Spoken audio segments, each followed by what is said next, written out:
1 tumbler தினை அரிசியை நல்லா கழுவி அதை தனியாக வச்சுக்கலாம். இப்போ ஸ்டவ் ஆன் பண்ணி ஒரு குக்கரை வச்சு 4 ஸ்பூன் எண்ணெய் சேர்த்து 1 ஸ்பூன் கடுகு பொரிஞ்சதும் 1 ஸ்பூன் உளுத்தம்பருப்பு, 1 ஸ்பூன் கடலைப்பருப்பு, 4 பச்சை மிளகாயை 2ஆக கீறி சேர்த்துக்கலாம். ஒரு பெரிய வெங்காயத்தை கட் பண்ணி சேர்த்துக்கலாம். ஒரு குட்டி தக்காளி சேர்த்து வதக்கிக்கலாம். 1/2 ஸ்பூன் மஞ்சள் தூள் அதையும் சேர்த்து வதக்கிக்கலாம். ஒரு குட்டி கேரட்டை கட் பண்ணி சேர்த்துக்கலாம். 8 பீன்ஸையும் கட் பண்ணி சேர்த்துக்கலாம்.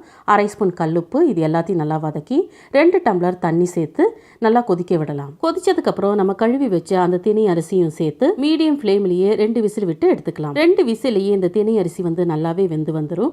ப்ரெஷர் எல்லாம் அடங்கினதுக்கு அப்புறம் நம்ம ஓபன் பண்ணி பார்க்கலாம். இதுக்கு மேல ஒரு பெரிய ஸ்பூன் அளவு நெய்யை சேர்த்து நல்லா மிக்ஸ் பண்ணிக்கலாம். நீங்க எந்த டம்ளர்ல அரிசி எடுக்கிறீங்களோ அந்த டம்ளர்லயே தண்ணி சேர்த்துக்கோங்க. கொஞ்சம் கூட அடிப்பிடிக்காம கரெக்டா வெந்து வந்திருக்கும். இதே போல நீங்க வரகு, குதிரைவாலி எதுல வேணாலும் செய்யலாம். ஒரு பவுல்ல நெய்யை தடவி இந்த கிச்சடியை போட்டு எடுத்தீங்கன்னா அழகா ஷேப்பா கிடைக்கும். சாப்பிட்றதுக்கும் ரொம்ப ரொம்ப டேஸ்டா இருக்கும். தேங்க்யூ.